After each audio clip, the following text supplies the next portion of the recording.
An old forgotten church in Chicago's South Side may have a new future because newly elected Pope Leo XIV once walked its halls as a child. Joe Hall bought the building 3 years ago to host community programs. He was watching the papal announcement on Thursday with his students when it dawned on him that he had a piece of history. We're watching it, and they announce and they say, the new Pope is from Chicago. I'm going, oh, that's kind of cool. And then when they flip to the studio shot and they start going a little bit further, and I heard he's from Chicago, home of deep dish pizza and the Chicago Cubs, I'm going, yeah, that's pretty cool too. And then they went a little further and said that he was somewhere in the Dalton, that he grew up in the Dalton area, border to Riverdale. And I thought, that went from cool to dope.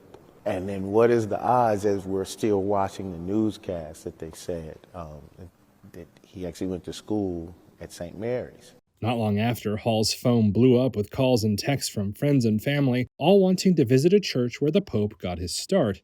Though St. Mary of the Assumption is in poor condition with a damaged roof, cracked floors, and graffiti, Hall, a former Catholic school student himself, sees nothing but potential. The plan was always to keep the church and to revitalize the community.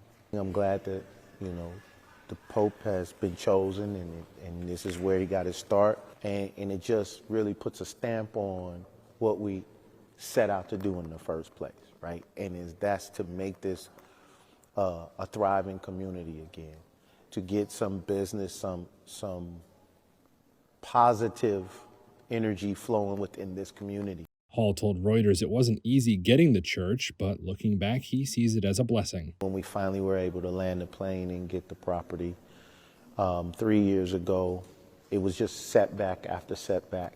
But now I look at it as it was just blessing on top of blessing to lead us to this moment. And so I'm grateful to be a part of that. And it's actually, I'm pretty excited to see what's going to happen going forward.